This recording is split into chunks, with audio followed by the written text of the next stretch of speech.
Alhamdulillah, alhamdulillahil hadhi lima yasha'u bifadlih, al-mudhillu lima yasha'u biadlih. Wassalatu wassalamu ala man la nabiyya min ba'dih, sayyidina wa syafi'ina wa maulana Muhammad wa ala alihi wa sahbihi alladzina ashu fi asrih, mu'minina bih ba'da nubuwwatih wa ba'du. Fa ya ibadallah, usikum wa iyaya nafsi bittaqwallah faqad fazal muttaqun.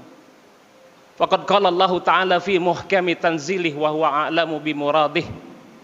Ya ayyuhalladzina amanu taqullaha haqqa tuqatih wa la tamutunna illa wa antum muslimun. Wa qala aidan ya ayyuhan nasu taqu rabbakumul ladzi khalaqakum min nafsin wahidah wa khalaqa minha zawjaha wa batha minhuma rijalan katsiran wa nisaa wattaqullaha alladzi tasaaluna bihi wal arham innallaha kana 'alaikum raqiba. Wa qala Rasulullah sallallahu alaihi wasallam ittaqillaha haitsu ma kunta wa atbi'is sayyi'atal hasanata tamhuha wa khaliqin nasa bi khuluqin hasanin. Shadaqallahul azim wa ballagha rasuluhun nabiyul habibul karim wa nahnu ala dzalika minasyahidin syakirin walhamdulillahi rabbil alamin. Ma'asyiral muslimin jamaah salat Jumat Masjid Jami Ni'matul Ittihad yang senantiasa dirahmati dan dimuliakan Allah Subhanahu wa taala. Pertama-tama marilah kita sama-sama panjatkan puja dan puji syukur kehadirat Allah Subhanahu wa taala atas segala nikmat dan karunia-Nya yang dianugerahkan pada kita semua. Wabil khusus nikmat iman, nikmat Islam serta nikmat sehat wal afiyah, sehingga kita masih dapat menjalankan sisa hidup kita dalam rangka mengerjakan kebaikan-kebaikan sekecil apapun itu, yang insya Allah kebaikan tersebut akan menjadi bekal yang akan menemani perjalanan panjang hidup kita di alam barzah nanti. Kita bermohon terus pada Allah Subhanahu wa taala agar kita senantiasa diberikan taufik, hidayah serta inayahnya, sehingga kita mampu untuk dapat terus istiqamah dalam ibadah sampai mengantarkan kita semua pada akhir hidup husnul khatimah. Salawat beriring salam marilah senantiasa kita limpahkan, kita hadiahkan kepada suri tauladan umat Nabi Muhammad, pemimpin umat, pemberi syafaat, baginda Nabi besar Muhammad sallallahu alaihi wasallam beserta keluarga dan para sahabatnya. Semoga kelak kita semua termasuk umat yang akan beliau banggakan di hadapan Allah Subhanahu wa taala. Dan tentunya kita bermohon semua kita mendapatkan syafaatul uzma di hari kiamat nanti. Amin ya rabbal alamin. Ma'asyiral muslimin jamaah salat Jumat yang dimuliakan Allah Subhanahu wa taala. Bekerja merupakan satu keniscayaan dalam hidup umat manusia. Tidak terkecuali kita umat Islam. Umat Islam dituntut untuk mampu bangkit dan survive atau bertahan hidup dalam situasi dan kondisi seperti apapun. Namun syarat untuk itu tidaklah cukup dengan hanya bekerja keras. Kita dituntut untuk mampu juga bekerja cerdas. Tidak ada lain bagi umat Islam melainkan harus mau untuk mempelajari pandangan Islam tentang etos kerja. Rizki dari Allah Subhanahu wa taala memang sudah dijaminkan oleh Allah Subhanahu wa taala. Namun rizki dari Allah haruslah diikhtiarkan. Rizki dari Allah haruslah diupayakan. Fatalisme atau faktor nasib tidak dikenal dalam agama kita. Tidak ada kemalasan dalam agama Islam. Sebagaimana yang Allah firmankan dalam surat Al-Ankabut ayat ke-17. Bismillahirrahmanirrahim. Fabtagu indallahi rizqa wa'buduhu washkurulah ilaihi turja'un. Maka hendaklah kalian cari sebagian dari karunia Allah Subhanahu wa taala. Sembahlah Dia dan bersyukurlah kepadanya, dan kelak kita semua akan dikembalikan. Memang rezeki dari Allah Subhanahu wa taala berdasarkan ayat tersebut haruslah diupayakan. Dan seakan ingin mengkonfirmasi ayat tersebut, firman Allah Subhanahu wa taala dalam Quran surat Al-Jumu'ah ayat ke-10. Bismillahirrahmanirrahim. Fa idza qudiyatis salatu fantasiru fil ardi wabtagu min fadlillahi wadhkurullaha katsiran la'allakum tuflihun.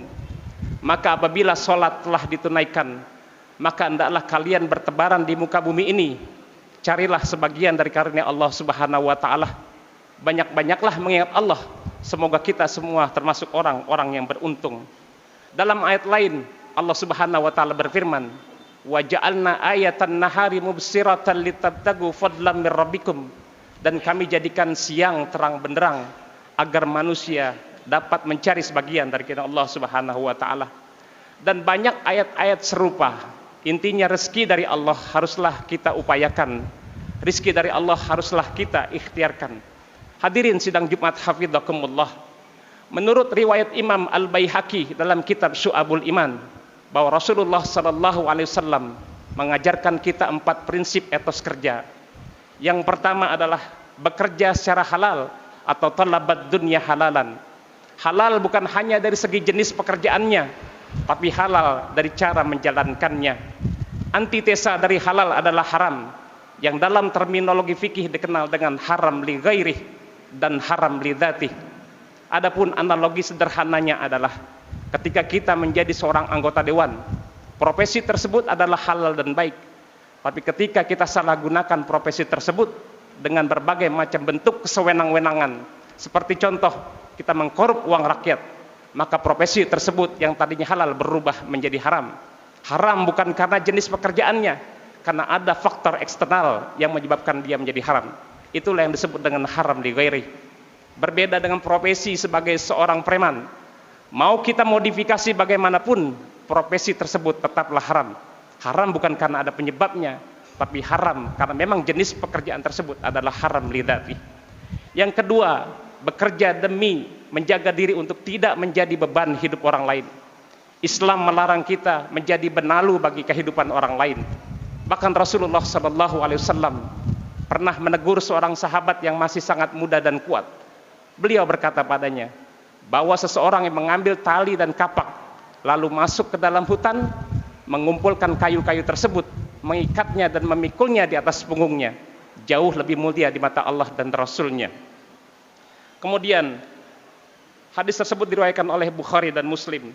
Dengan demikian, setiap pekerjaan selama dia halal adalah mulia di pandangan Allah Subhanahu wa taala.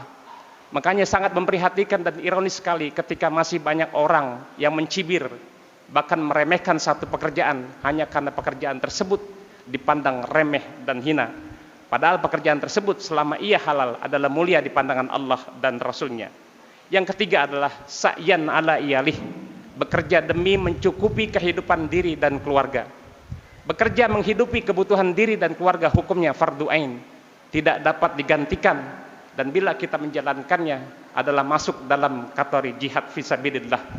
Sebagaimana salah satu hadis populer dari Rasulullah SAW, bahwa tidaklah seseorang memperoleh hasil terbaik kecuali hal tersebut dihasilkan dari tangannya sendiri, dan tidak ada satupun yang dinafkahkan kepada diri, keluarga, dan pembantunya melainkan dinilai sebagai satu sedekah. Hadis riwayat Ibnu Majah.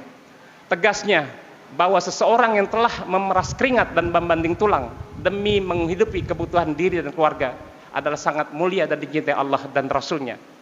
Pernah dalam satu riwayat ketika Rasulullah SAW berjabat tangan dengan salah seorang sahabat yang bernama Mu'adz ibn Jabal, beliau bertanya tentang tangan Mu'adz yang kasar. Lalu Mu'adz menjawab bahwa tangan yang kasar itu adalah karena beliau gunakan sehari-hari demi menafkahi kebutuhan hidup keluarganya. Yang keempat adalah bekerja demi meringankan kebutuhan hidup orang lain atau tetangganya, atau ta'atufan ala jarih. Penting dicatat, Islam memang mendorong kita untuk terus bekerja keras. Namun Islam melarang kita, bahkan mengecam kita bersikap egois dan tidak peduli terhadap lingkungan sekitar kita.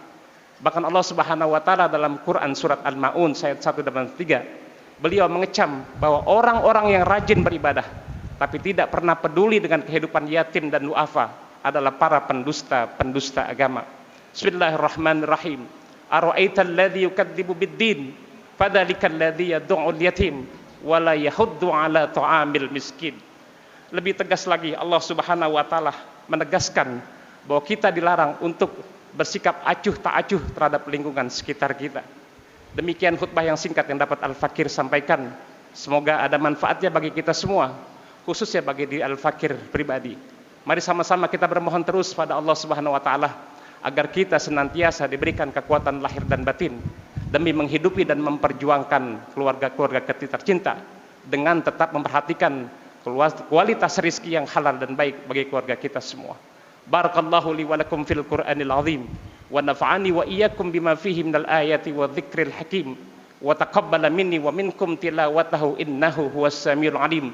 Aqulu qouli hadza wa astaghfirullaha li wa lakum wa lisairil muslimin wal muslimat wal mu'minin wal mu'minat fastaghfiruh innahu huwal ghafurur rahim.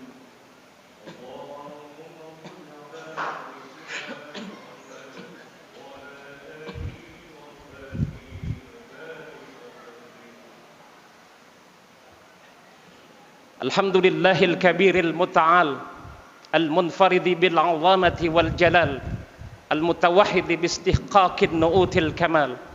Allahumma salli wa sallim wa barik ala sayyidina wa syafi'ina wa maulana Muhammadin al-hadi minad dalal wa ala alihi wa sahbihi alladhina yattasifuna bi mahasinil akhlaqi wal amal. Amma ba'du fa ya ibadallah, innallaha ya'muru bil adli wal ihsan wa ita'i dzil qurba wa yanha 'anil fahsya'i wal munkar wal baghi ya'idukum la'allakum tadhakkarun. Fadhkurullahal 'azima yadhkurkum washkuru 'ala ni'ami yazidkum wa la dzikrullahi akbar.